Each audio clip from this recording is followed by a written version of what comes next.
ಇನ್ನೇನಿಲ್ಲ. ಜೊತೆಗೆ ಈಗ ಅವ್ರಿಗೆ ತಪ್ಪೊಪ್ಪಿಗೆ ಒಪ್ಕೊಂಡಿರೋವಂಥದ್ದು ಚಾರ್ಜ್ ಶೀಟ್ನಲ್ಲಿ ಬೇಲ್ ಆಗುತ್ತೆ, ಅವ್ರಿಗೆ ಸಿಗುತ್ತೆ ಅಂತ ನಿಮಗೆ ಏನಾದರೂ ಹೋಪ್ಸ್ ಇದೆಯಾ ಸರ್?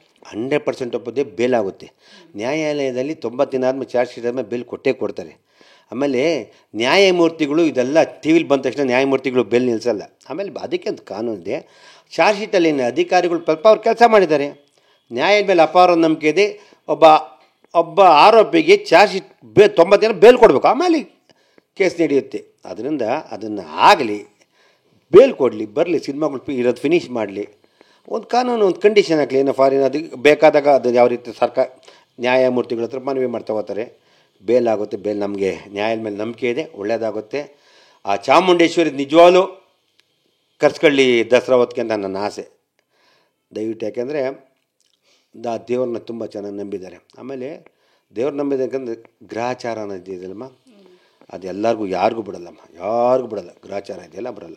ನನಗೆ ಕೇಳ್ಪಟ್ಟ ಪ್ರಕಾರ ಅಪ್ ಟು ಫೆಬ್ರವರಿ ಗಂಟ ಸ್ವಲ್ಪ ಅವ್ರಿಗೆ ಕಾಟ ಇದೆ ಅಂತೆ. ಅದರಿಂದ ನಾನು ಹೇಳ್ಕೊಳ್ಳೋದಿಷ್ಟೇ, ಪಾಪ ಅವನು ಸತ್ತೋದನ್ನು ಒಂದು ತುಂಬ್ಸೋಕ್ಕೆ ನಾವು ಅವ್ರ ಫ್ಯಾಮಿಲಿಗೆ ತುಂಬ್ಸೋಕ್ಕಾಗಲ್ಲ, ಅವ್ರ ನೋವು ಬರ್ಸೋಕ್ಕಾಗಲ್ಲ. ಆ ತಾಯಿಗೆ ಒಳ್ಳೇದಾಗಲಿ. ದರ್ಶನ್ ಬಂದರೆ ಗ್ಯಾರಂಟಿ ಒಳ್ಳೇದು ಮಾಡಿಕೊಡ್ತಾರೆ ಅಂತ ನಮ್ಗೆ ನಂಬಿಕೆ ಇದೆ. ಯಾರ್ಯಾರಿಗೋ ಮಾಡಿದ್ದಾರೆ, ಅವನು ಈ ತಪ್ಪಿಗೆ ಅವ್ರು ಮಾಡಿದಾರೋ ಗ್ರೂಪ್ ಮಾಡಿದಾರೋ ಯಾರು ಮಾಡಿದಾರೋ ಗೊತ್ತಿಲ್ಲ, ಅದಕ್ಕೇನು ಪರಿಹಾರ ಕೊಡಬೇಕು ಗ್ಯಾರಂಟಿ ಮಾಡಿಕೊಡ್ತಾರೆ.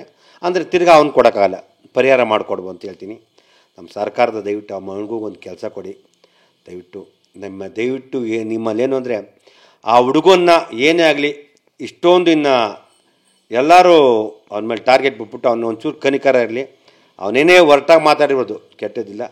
ಎಲ್ಲರೂ ಒಂದು ನಾವು ಒಳ್ಳೆ ಪ್ರೀತಿಯಿಂದ ಕರೆಸಿ ಒಂದು ಒಳ್ಳೆ ಕಲಾವಿದಂಗೆ ಬೆಳೆಸೋಣ. ನಿಮ್ಮೆಲ್ಲರ ಆಶೀರ್ವಾದ ಇರಲಿ ಅಂತ ನಾನು ಕೇಳೋಕ್ಕೆ ಇಷ್ಟಪಡ್ತೀನಿ. ನೀವೇನಾದರೂ ವಿಜಯಲಕ್ಷ್ಮಿ ಅವ್ರ ಜೊತೆ ಮಾತನಾಡಿದ್ರೆ ಸರ್? ನೆನ್ನೆ ಏನಾದರೂ ಈ ಇನ್ಸಿಡೆಂಟ್ ಆದಮೇಲೆ ಏನಾದರೂ ನೀವು ದಿನಕರ್ ಅವ್ರ ಜೊತೆ ಮಾತನಾಡಿದ್ರೆ ಹೇಗೆ ಏನು ಅಂತ ಸರ್? ಅಮ್ಮ, ವಿಜಯಲಕ್ಷ್ಮಿನೂ ಸಿಕ್ಕಿಲ್ಲ, ದಿನಕರ್ ಹತ್ರ ನಮ್ಮ ಫೋನಲ್ಲಿ ಮಾತಾಡ್ತೀನಿ. ಇಲ್ಲಮ್ಮ, ಇಲ್ಲ, ವಿಜಯಲಕ್ಷ್ಮಿ ನಂಬರು ಇಲ್ಲ, ನನ್ನ ಹತ್ರ ನಂಬರ್ ಇಲ್ಲ. ಅಮ್ಮ, ನಾನು ಅವ್ರ ನಂಬರ್ ತೊಗೊಂಡ್ರೆ ನೋಡು, ಅವ್ರೇನಂದರೆ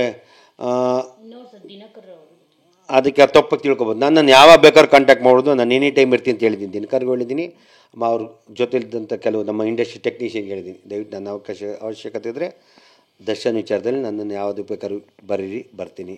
ಕೋರ್ಟ್ ವಿಷಯ ಆಗ್ಬೋದು, ಏನೇ ವಿಷಯ ಅದು ನಡಿ, ಯಾರು ಹೋಗ್ಬೇಕು ಮಾತಾಡಬೇಕು ತಪ್ಪೇನಿಮ್ಮ. ಅಮ್ಮ, ಇವತ್ತು ಹೋಗಿ ಏನೇ ಮಾತಾಡಿ ಯಾರ ಮುಂದೆ ಏನಾದ್ರು ನೀನು ದುಶ್ಮನ್ ಅಮ್ಮ. ಇವತ್ತು ರೋಡಿಗಳು ಜೈಲಲ್ಲಿ ಹೊಡೆದಾಡ್ದವ್ರು ನೀ ಇವತ್ತು ಆಚೆ ಬಂದು ಕಾಂಪ್ರಬಿಟ್ಟು ಚೆನ್ನಾಗಿರ್ಬೇಕು ಅಂತ ಇಳ್ಸಬಿಡ್ತಾರಮ್ಮ. ಬೇಡಪ್ಪ, ಈ ಜೀವನ ಬೇಡ, ನೆಮ್ಮದಿ ಜೀವನ ಬೇಕು, ಹೆಂಡತಿ ಮಕ್ಕಳ ಜೊತೆ ತಾಯಿ ತಂದೆ ಇರಬೇಕು ಅಂತೆಲ್ಲ ಅವರು ಕೇಳ್ತಾರಮ್ಮ. ಯಾರು ಅನ್ನಕ್ಕೆ ರೌಡಿ ಆಗಕ್ಕೆ ಹೋಗಲ್ಲಮ್ಮ. ಅವ್ರವ್ರ ನೋವುಗಳು ಕೊಡ್ಬಿಟ್ರೆ ಆ ರೌಡಿಗಳು ಕತೆ ಕೇಳ್ಬಿಟ್ರೆ ಕಣ್ಣಲ್ಲಿ ನಾವು ಅವೆಲ್ಲ ಮಾಡಿ ಬಂದುಬಿಟ್ಟಿದ್ದೀವಿ. ಬೇಡಮ್ಮ, ಅವ್ರವ್ರ ಕಷ್ಟಗಳು ಅವ್ರೊಬ್ಬರಿಗೆ ಗೊತ್ತಿರುತ್ತೆ. ಅದರಿಂದ ಅದು ಬೇಡ.